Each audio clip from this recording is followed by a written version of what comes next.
So guys, I feel very, very accomplished, coming to the Grand Canyon. And it's kind of crazy because I've been all the way up in Point Barrow, Alaska, next to the Arctic Ocean where polar bears roam. And I've been to Adak Island where, it's super windy. And that's where they say, some folklore says that's where the winds were born. And now I'm at the Grand Canyon.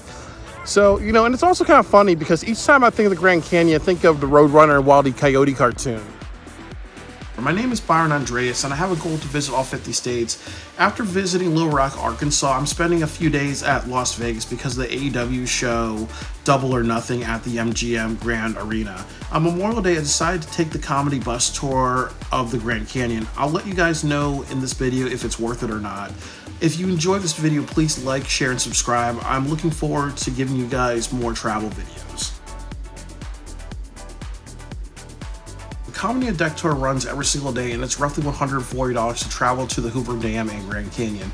I did find out from watching a couple of videos that they usually stop at the Las Vegas sign, and very rarely they'll stop in the middle of the desert in an area with a lot of cacti.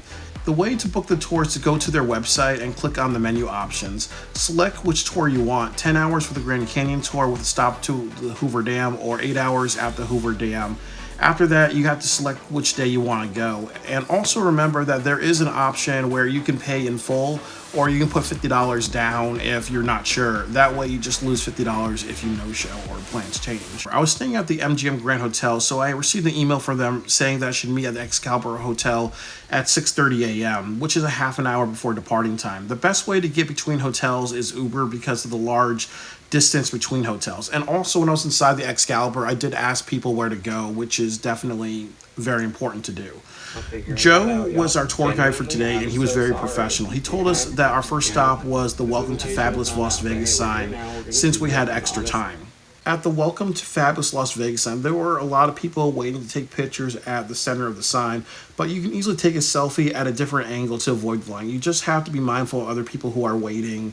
Also, if you are taking a bunch of selfies in line, you have to be respectful of others. Don't take forever.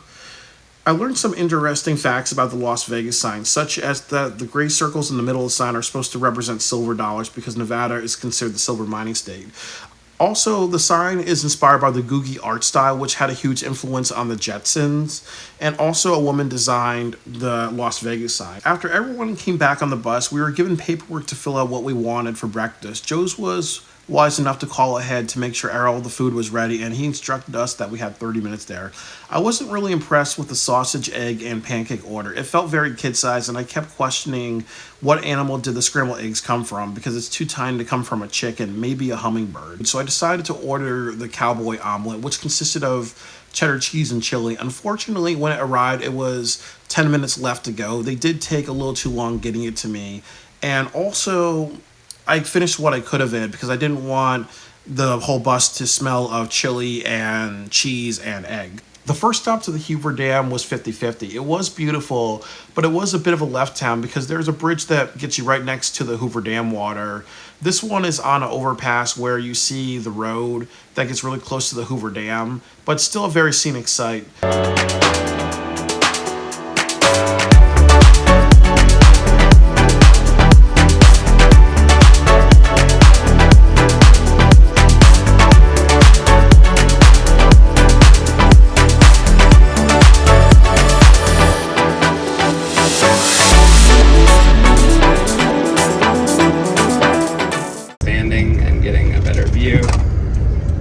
Patrick is breaking probably 13 international traffic laws, trying to give you all the best pictures and views possible for as long as possible while still maintaining his license. So why don't y'all say thanks, Patrick?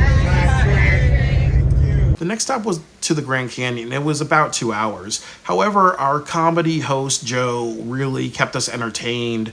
And he started by asking everybody where we were from. I mentioned that I was from New Haven, and he made me feel special that I was from New Haven. There were many people from England. He made them feel special that they were from England. Some people mentioned that they were from India and Mexico. He made them feel special that they're from India and Mexico. After that, Joe mentioned that he was from Texas, and he made himself feel special that he was from Texas. They will rattle if you are near them. The rattle is their attempt to scare you away. Okay? Let it happen. If you hear a rattle, Don't play the hero. There ain't stung, and he's now suing Bellagio for letting him get stung. But he got, like, it's like he did not die. Like, he's okay. He just...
So guys, I feel very, very accomplished, coming to the Grand Canyon. And it's kind of crazy because I've been all the way up in Point Barrow, Alaska, next to the Arctic Ocean, where polar bears roam, and I've been to Adak Island. But when I was younger, I used to be really into astronomy, and I always wanted to go to Arizona or live in Arizona, because imagine what this place is going to look like during sunrise, sunset, and during all the starscapes, So definitely one of the high points of my life is actually coming here, and you know what, made it happen, So definitely I recommend this. I feel very, very blessed to be here, and I'm very lucky to travel, and I made the choices to, turn my life around and actually be here, so I'm very happy.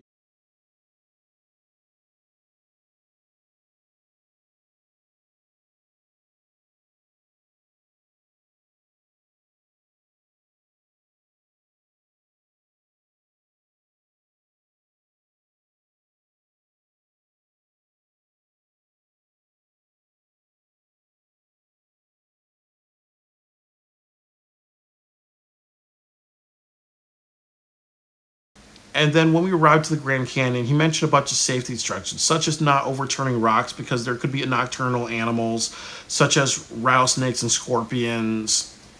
There's also a 6 feet rule, meaning that you should not get 6 feet close to a cliff, especially at Guano Point, because they don't have a fenced area to prevent people falling off the canyon. The other thing is that there's certain parts of the property that the tribe owners don't want people to go on, so we have to be respectful. There's an option to go on the sky deck, which overlooks the canyon, but I would not recommend this because an additional $30, there's a very long line, and they forbid any cameras and cell phones. They actually have lockers for you to put your stuff in. I really enjoyed being at Eagles Point. There was a lot of desert ravens flying all over the place. They're one of my favorite animals, and they look very badass with their wingspan, their size, and the sound that they make and the shade of black that they are. Walking around Eagles Point, it felt very reminiscent of The Good, the Bad, and the Ugly and other spaghetti westerns and some Sam Peckinpah films. Also, with the tour, they gave us a complimentary lunch. If I got food at Eagles Point, it would be burgers and hot dogs and chicken fingers, and also a large soda. What was really surprising is that if we didn't have that option, it would be $25, which is clearly overpriced.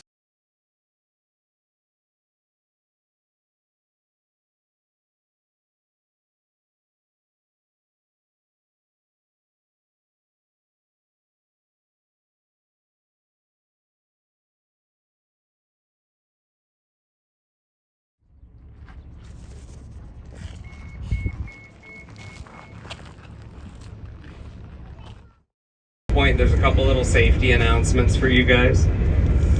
Yeah, just some more. I already kind of gave them to you, but we're gonna rate them now. The first one is, don't go over the edge of the canyon. It's pretty common sense, yeah. There's no fence, there's no rail, there's nothing stopping you from going over the edge. That being said, use your brains, y'all. do not get near the edge because there's nothing stopping you. So 15 minutes to walk back to the bus. That way, if you're at the furthest spot, ding, ding, ding, ding, 15 minutes. As long as you got that alarm set. Now, the alarm will also be a good trigger for y'all if you need to use the restrooms or anything like that. And then once we're all back and loaded, we're going home. So that's as simple as that. We'll do our parties first. That way, if you just want a nice group shot, we got you. And then after that, I'll be available for whoever wants their photo taken, like glamour shot style. If you're like, I'm about to divorce him, I need a Tinder pic, you know, I got you. So.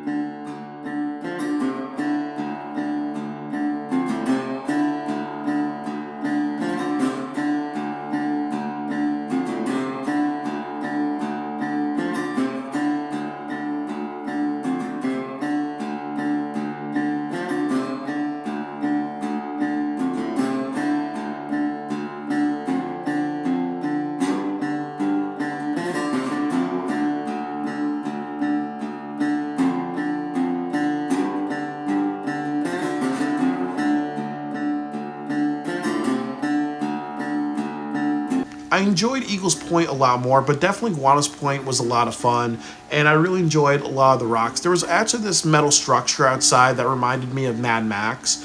And then also, too, I really was happy to take a bunch of slow motion shots and a bunch of photography out there. It was very, very beautiful and scenic, and definitely the Colorado River was very, very beautiful.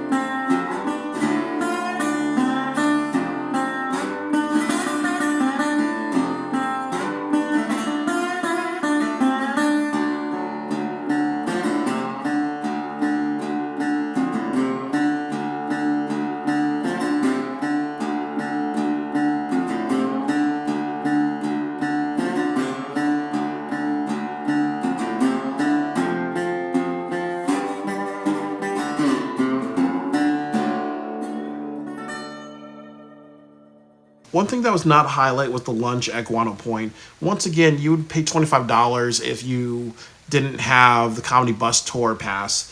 And it was a single serving of mashed potatoes, a choice of spicy chicken or pulled pork, and a small piece of corn cob. Honestly, this is something that could feed a first grader, not a grown man. We spent more than an hour there as well. We were also told if everyone wanted to leave early, Joe wouldn't have a problem taking us back to Vegas. Comedy bus tour, I do want to mention that I give it an A-. The negatives were that the portion size were really small, Guano Point is not a safe area, and then also when I asked them questions through email, they never responded to me.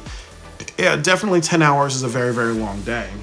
However, the positives outweigh the negatives. It's definitely part of the American dream to visit the Grand Canyon, which is one of the 7 wonders of the world. It's also great they have an option to visit the Hoover Dam. This is great for people who like nature and history.